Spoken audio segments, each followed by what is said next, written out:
Hi, good evening, guys, all the GATE students. A very good evening for all of you.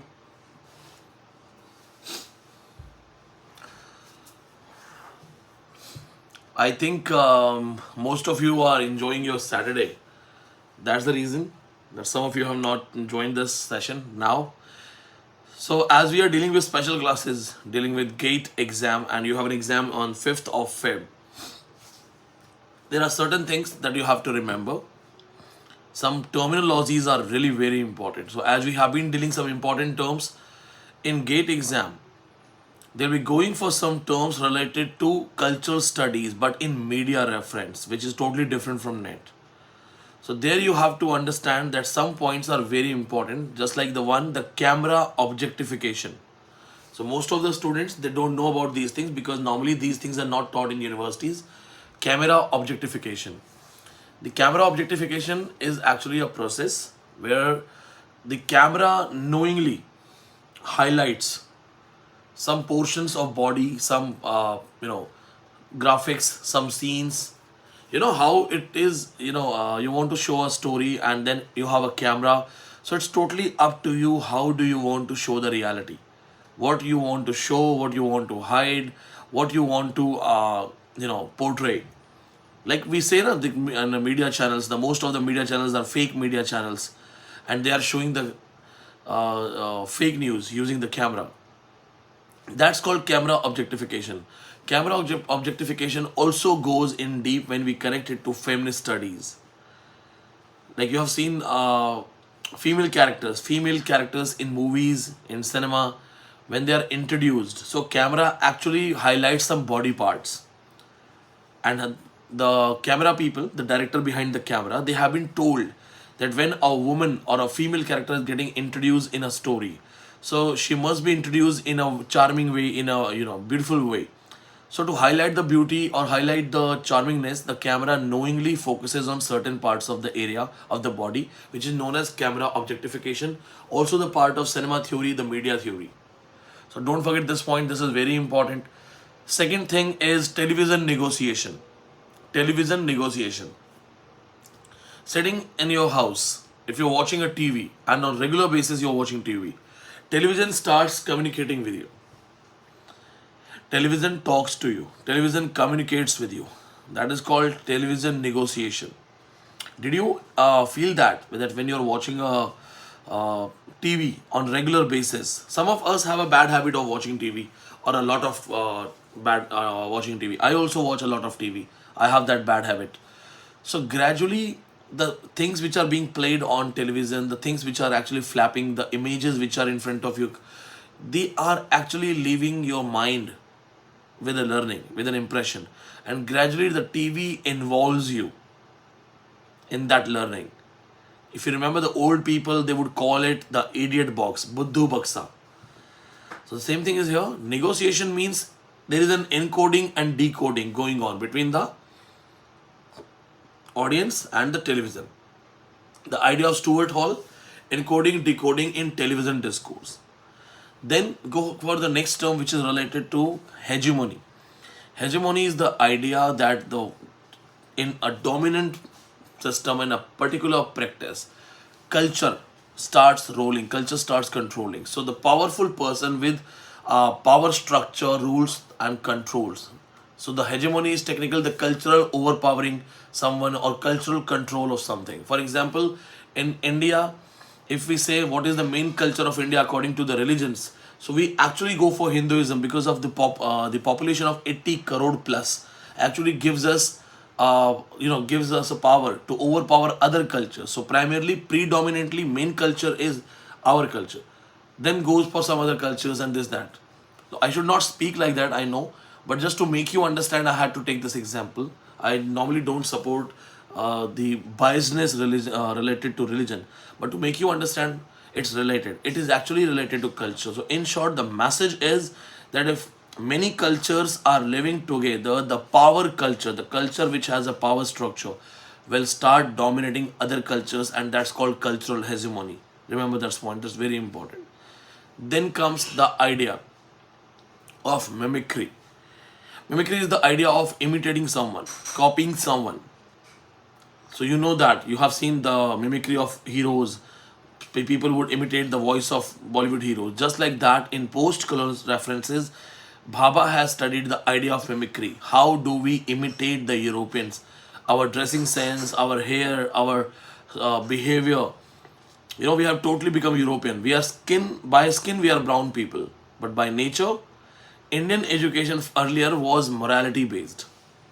Indian education earlier was based on moralities. Now it's after success, career oriented, job oriented. How do you perceive success?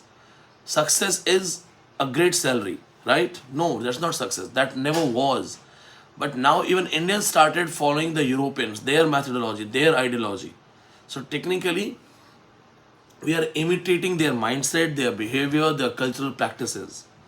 Then comes a term called cultural shock. Cultural shock is something like placing East and West together. Like many of you who come from a very rural background, all of a sudden, someone takes you in top culture of Delhi and you are sitting in a club, then all of a sudden you will be looking at everyone and will be shocked and will not be able to be the part of it. You won't be having that comfort level. I remember once, many years back, I had joined somebody's birthday party. So that was a birthday party and kind of this and this thing. So all of a sudden, I was so much nervous looking at people. They were smoking, drinking, dancing, and I was the one who came from a village life. So I was just looking at everyone. That is cultural shock. That's called cultural shock. Most of the Indians who have never been to the cities and then all of a sudden they go to Goa. So at the beach, they actually find cultural shock. That's also a very important thing. Then you have to go for a theory related to cultural materialism. Your materialistic conditions, your financial conditions, your overall social discourse, which is predominantly related to your materialistic condition, behaves and becomes a part of your culture. Your culture is actually the result of your materialistic condition. That is cultural materialism. The rich class, they behave like rich class because they are rich class. Then the next one we have is Dadaism. Dadaism, propounded by three philosophers: Hugo Ball, Tristram Zara, and Hans Ab. Dadaism was actually a movement. This is something that I'll read for you. A movement that started in 1922 and was against the World War One conditions, World War One horrors. They started supporting art, aesthetic, unanimous art and aesthetics, and also supported brotherhood. They were mostly concerned with aesthetic values in literature, aesthetic values in music. Along with that, they also rejected reason and logic, and they promoted nonsense, irrationality in learnings, in aesthetics. Then you have to go for the another most important thing that is very important is war poets.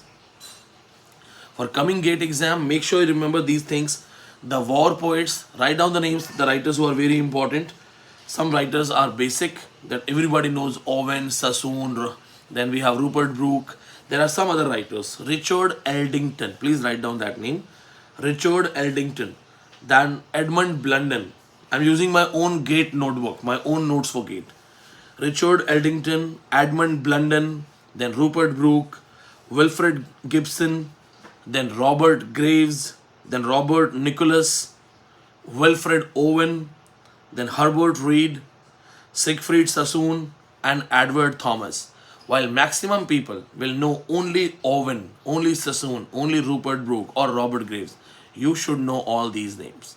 So the war poets were actually dealing with the horrors of war. They are also known as trench poets. These poets were actually questioning the problems of war, the pain and suffering related to war. Primarily, Rupert Brooke is very important because his poem London and Soldier, there are two works, London and Soldier. They are very important. Rupert Brooke was called one of the most handsome poet of England by W.B. Yeats. So he's one of the famous work, London, then another famous work, Soldier. Soldier is something really good. He says, if I die out of my country, that place will become England. Then you have to go for the famous work which is very important, Shylock is my name. Shylock is my name. Last to last gate exam, there was a question related to it. Shylock is My Name is a famous work written by Howard Jacobson. Howard Jacobson is a Booker Awardee writer. He has won Booker Award for Finkler Question. Shylock is My Name deals with Jewish culture in USA. That's a very important point. Just watch that. Then make sure you know Rosencrantz and Guildenstern are dead. Last GATE exam there was a question. Rosencrantz, Guildenstern are dead is a famous work written by Tom Stoppard. Title taken from Hamlet. Rosencrantz and Guildenstern are two spies. So don't forget this thing. Then The Idea of Seven Types of Ambiguity by William Empson. William Empson simply said that when you read a text in new criticism, even the reading process can be wrong if you are not conscious about the ambiguities in the process of reading. For example, my dear friends, if you don't know how to use metaphors, if you don't know how to understand similes, if you're bad in understanding sarcasm, or tell me this thing, what happens when you use double negative in a sentence? The sentence becomes affirmative, positive. So what if you're not that much trained in understanding a language and you make mistakes? So in Seven Types of Ambiguity, Empson actually talks about the ambiguity related to double negatives, ambiguity related to metaphors, ambiguity related to similes. Along with that thing, William Empson has famously written a work called Milton's God. Write down this thing. 99% people have not heard these things, so please write down this. There are people who are only studying Shakespeare, Milton, Jordan. You are studying something advanced, and that's the reason people have got ranks, and you are going to get a rank. So, Milton's God. Empson, in this simple work, says that Christianity is not something that has been portrayed. He attacks Christianity, taking the reference Milton's God. That's very important work. Then, you have to understand what is pathetic fallacy. Now there is intentional fallacy, there is affective fallacy. Most of the students get confused. Pathetic fallacy is a term coined by John Ruskin, which again deals with nature and emotion, just like objective correlative. But pathetic fallacy is mostly used in tragic scenes. King Lear's pain and suffering in the mind and the storm outside. That's pathetic fallacy. You just have to remember that John Ruskin coined this term in 1856. 1856 the term was coined. So your emotions and outside troubles are connected. That's pathetic fallacy. A hero is troubled and weather is also troubled, weather is also causing pain. That's pathetic fallacy. Then please remember the idea of Harlem Renaissance. As the GATE exam is closed, so using my last videos and these videos and coming videos, I am saving time. I am actually giving you important content in a capsule format so that you can use and learn in a better way. So focus on Harlem Renaissance, a movement by Afro-Americans to establish their own identity. Harlem is a place, it's a place which is known for Afro-Americans. That's a very important place. So remember this thing, it started in 1917 to 1920s. Just after the Great Depression, it got main heights. Manhattan ke paas hai jagah Harlem. Then go for the next important thing that you have to remember, and it is related to literary theory. This comes from literary theory. The idea of episteme and power. The idea of episteme and power is actually related to new historicism theory. Michel Foucault talks about discourse, Michel Foucault talks about power, Michel Foucault talks about episteme. Episteme is knowledge. The study is whether the power gives knowledge or the knowledge gives power. So it's a circular process. Power, knowledge, knowledge, power. Power gives knowledge, knowledge gives power, power gives knowledge, knowledge gives power. There you must understand that in any social structure, to understand the structure of a society, one must look at the power structure. हर छोटे discourse में एक power structure होता है. There is always a power structure in every discourse. हर गली में एक गुंडा होता है, हर मोहल्ले में एक दादा होता है या एक अमीर आदमी होता है, एक इन्फ्लुएंशियल पर्सन होता है. In every discourse, in every team, in every group, somebody is who is having the authority. That is called power structure. So make sure you understand that power structure concept. Then you have to go for a science fiction book, Fahrenheit 451. Do you know what was the first title of Fahrenheit 451? Fireman. A firefighter man. Then the writer thought, what should I do? So writer called the fire brigade and asked a question. Writer asked a question: on which temperature a book can be burnt? On which temperature a book can be burnt? They said Fahrenheit 451. And all of a sudden, the book's title got changed. Remember this thing, my friend. This is something very important. You can also take screen recording of that, put it on your status, and tell people that this is Vineet Pandey. So he called the firefighters, asked them that, hello sir, I want to know on which particular time, temperature the book gets burnt. They said 451, Fahrenheit 451, and that's the title. The name of the novelist is Ray Bradbury. Science fiction, must read. Don't forget this thing. Then you have to focus on Chinese writer Mo Yan. Nobel Award 2012. Very important writer. Mo Yan means don't speak. So it is not his real name. His real name is something else. He simply said that whenever I would speak, my parents said don't speak. When I wanted to speak, my friends said don't speak. When I wanted to say something, my beloved said don't speak. So instead of speaking, I started writing. And I took the pseudonym Mo Yan. Mo Yan means don't speak. His famous work is The Republic of Wine. This is very important. Don't forget this. The Republic of Wine.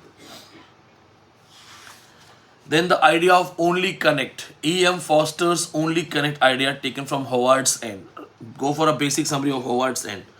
See, the syllabus of GATE is actually based on graduation level. But even in graduation level, they are taking the reference of top universities. So they can trouble you in exam with these questions. Weekend है तो इन सारी चीज़ों को cover करो. There is a lot more. इसके बाद मैं आपको मीडिया थ्योरी, सिनेमा थ्योरी के कुछ टर्म्स दूंगा. I will be giving you all those terms related to media theory and cinema theory, simulacra, simulation concept, ये सब पढ़ाऊंगा. So stay tuned and thank you so much for being with me.